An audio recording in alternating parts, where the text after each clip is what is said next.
Cricket মাঠে এক প্রবাদ ভাসে, নেতা সেই যে সামনে থেকে লড়ে। আর লর্ডসের বুকে সেই প্রবাদের প্রতিচ্ছবি আঁকলেন প্যাট কামিন্স।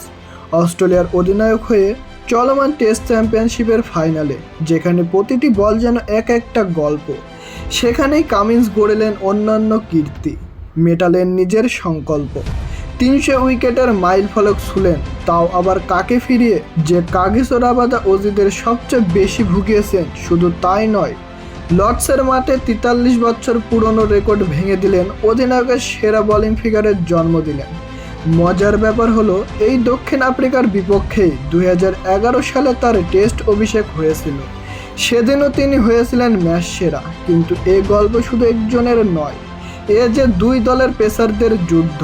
একদিকে কামিন্স স্ট্রাইক হ্যাজিলুটের ত্রিফল আগুন ঝরাচ্ছে, অন্যদিকে লুঙ্গি এনগিডি 10 মাস পর ফিরেই অজিদের ব্যাটিং লাইন আপ গুড়িয়ে দিয়েছে।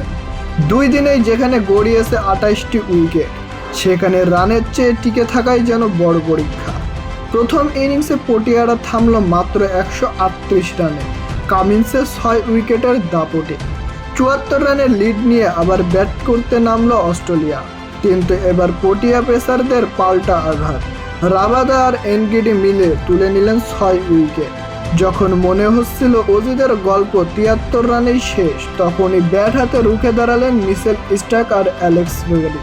তৃতীয় দিনে দক্ষিণ আফ্রিকার সামনে এক কঠিন পাহাড় ডিঙাচ্ছে চ্যালেঞ্জ, এমন বোলিং সহায়ক উইকেটে যেখানে ইতিহাস গড়ে ম্যাচ জিততে হবে, সেখানে চোকার আব্বাত ঘুচিয়ে পটিয়ারা কি পারবে নতুন ইতিহাস গড়তে?